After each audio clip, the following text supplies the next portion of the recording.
بسم اللہ الرحمن الرحیم۔ السلام علیکم ورحمۃ اللہ وبرکاتہ۔ محترم ناظرین کرام، آج کا ہمارا عنوان ہے شان ابو بکر صدیق رضی اللہ تعالی عنہ۔ گزشتہ چند دن سے سیدنا ابو بکر صدیق رضی اللہ تعالی عنہ کے بارے میں مختلف قسم کی باتیں کی جا رہی ہیں، اور ایک صاحب نے اسلام آباد میں کھڑے ہو کے سیدنا ابو بکر صدیق رضی اللہ تعالی عنہ پہ کفر کا فتویٰ لگایا، اور یہاں تک کہ آپ کو دائرہ اسلام سے خارج کر دیا۔ اسی بات کو مد نظر رکھتے ہوئے میں آج آپ کو قرآن و سنت کی روشنی میں سیدنا ابو بکر صدیق رضی اللہ تعالی عنہ کا مقام اور مرتبہ آپ کے سامنے رکھنا چاہتا ہوں۔ اپنی چند گزارشات۔ سیدنا ابو بکر صدیق رضی اللہ تعالی عنہ کی شخصیت وہ شخصیت ہے کہ جس نے مردوں میں سے سب سے پہلے اسلام قبول کرنے والی شخصیت سیدنا ابو بکر صدیق رضی اللہ تعالی عنہ کی تھی۔ وہ ابو بکر صدیق جس کے بارے میں قرآن کی ایک نہیں دو نہیں بلکہ 9 آیات آپ کی صداقت کے بارے میں ہیں۔ وہ ابو بکر صدیق جس کے بارے میں 45 احادیث کتب حدیث میں سیدنا ابو بکر صدیق کے شان، مقام، آپ کے مرتبے اور فضیلت میں بیان ہوئی ہے، اور بے شمار صحابہ اکرام کے اقوال اور ائمہ اعظام کی اقوال بھی اس بات کی دلیل ہے کہ سیدنا ابو بکر صدیق رضی اللہ تعالی عنہ ایک عظیم شخصیت تھی، اور رسول اللہ صلی اللہ علیہ وسلم کا فرمان ہے، فرمایا انبیاء کے بعد، بخاری مسلم کی روایت ہے، فرمایا انبیاء کے بعد دنیا میں اگر کوئی بہترین شخص ہے، اعلیٰ شخص ہے، تو وہ سیدنا ابو بکر صدیق رضی اللہ تعالی عنہ کی شخصیت ہے۔ آپ کے بارے میں قرآن نے بے شمار مقام پہ یہ بات بتا دی۔ سیدنا ابو بکر صدیق رضی اللہ تعالی عنہ جو ہے وہ ایک قریش میں مالدار کی حیثیت رکھتے تھے۔ جب آپ نے غلاموں کو آزاد کیا، غالباً 25 کے قریب غلاموں کو آپ نے آزاد کیا، جس میں سیدنا بلال رضی اللہ تعالی عنہ بھی شامل تھے، اور آپ کے والد محترم نے جو اس وقت اسلام انہوں نے قبول نہیں کیا، انہوں نے کہا کہ یہ ابو بکر صدیق نے یہ جو کام کیا ہے یہ اپنا رعب بڑھانے کے لیے اور اپنے آپ کو چودھری بنانے کے لیے کام کیا ہے۔ تو اللہ کے نبی صلی اللہ علیہ وسلم کے سامنے جب سید ابو بکر صدیق آئے تو آپ نے کہا کہ اے اللہ کے نبی، میں نے یہ کام اللہ اور اس کے رسول کو راضی کرنے کے لیے کیا۔ تو اللہ تعالیٰ نے قرآن نازل کر دیا تھا، وَأَمَّا بِنِعْمَةِ رَبِّكَ فَحَدِّثْ، کہ ایسے لوگ جو ہے یہ جو ہے دنیا کی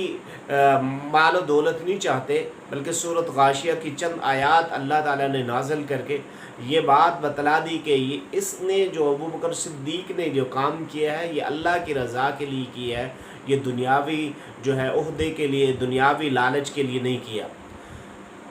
اور اسی طریقے عمر بن عاص، حدیث رسول سے یہ بات ثابت ہے، عمر بن عاص بیان کرتے ہیں کہ ہمیں اللہ کے نبی صلی اللہ علیہ وسلم نے ایک غزوے پہ بھیجا، اور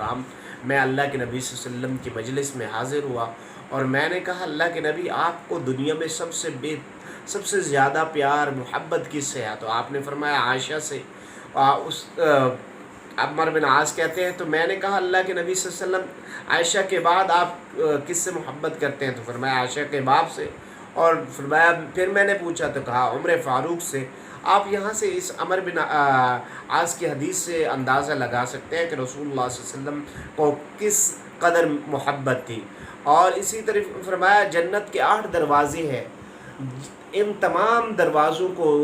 فرمایا صحابہ کرام نے پوچھا کہ اللہ کے نبی صلی اللہ علیہ وسلم ان تمام دروازوں سے کوئی داخل ہو سکتا ہے؟ تو فرمایا ابو بکر صدیق ہے جو تمام دروازوں سے داخل ہو سکتا ہے۔ اور اسی طریقے صحابہ کرام نے جو آپ کے فضائل بیان کیے ہیں، سیدنا عمر فاروق رضی اللہ تعالیٰ عنہ بیان فرماتے ہیں کہ ایک غزوے پہ اللہ کے نبی صلی اللہ علیہ وسلم نے ہمیں غزوہ تبوک پہ جو ہے حالات اس وقت سازگار نہیں تھے، اللہ کے نبی نے حکم دیا کہ ہم مال جو ہے وہ اللہ کے نبی کی خدمت میں حاضر کریں۔ تو میں گھر کا آدھا مال لے کے آیا، اللہ کے نبی صلی اللہ علیہ وسلم نے پوچھا ہے عمر کیا لے کے آیا؟ فرمایا میں آدھا مال لے کے آیا ہوں۔ ابو بکر صدیق سے پوچھا، ابو بکر صدیق نے کہا اللہ کے نبی اللہ اور اس کو رسول کو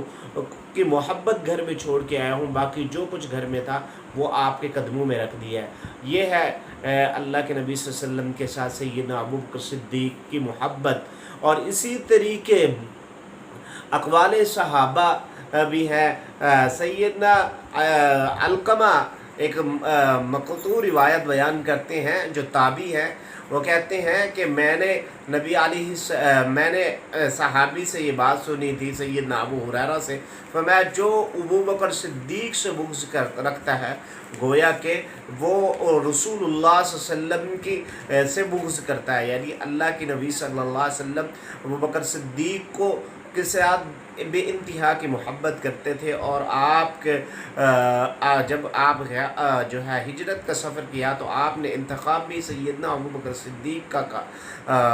کا کیا۔ تو یہاں ان تمام روایات سے، تمام احادیث سے، تمام اقوال سے یہ بات معلوم ہوتی ہے کہ سیدنا ابو بکر صدیق کا مقام بہت بلند ہے۔ اور جو شخص آج کے اس دور میں جو شخص سیدنا ابو بکر صدیق پہ تبرہ کرتے ہیں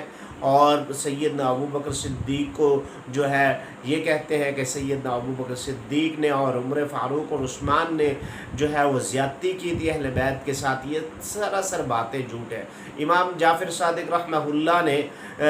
نے اپنی کتاب کے اندر یہ امام احمد بن حنبل کی ایک کتاب ہے فضائلۃ الصحابہ، اس میں یہ بات نقل ہے کہ امام جعفر صادق سیدنا ابو بکر صدیق کو اپنا نانا کہتے ہیں، یعنی ان کے میں کسی قسم کا کوئی اختلاف نہیں تھا۔ تو ان تمام باتوں کا نتیجہ یہ نکلتا ہے کہ سیدنا ابو بکر صدیق دنیا میں انبیاء کے بعد اگر کسی کو مرتبہ حاصل ہے تو وہ سیدنا ابو بکر صدیق کی ذات ہے، جس کے بارے میں قرآن کی 9 آیات اور 45 احادیثیں اور کئی اقوال صحابہ جو ہیں وہ سیدنا ابو بکر صدیق کی شان پہ جو ہے وہ بیان ہوئے ہیں۔ تو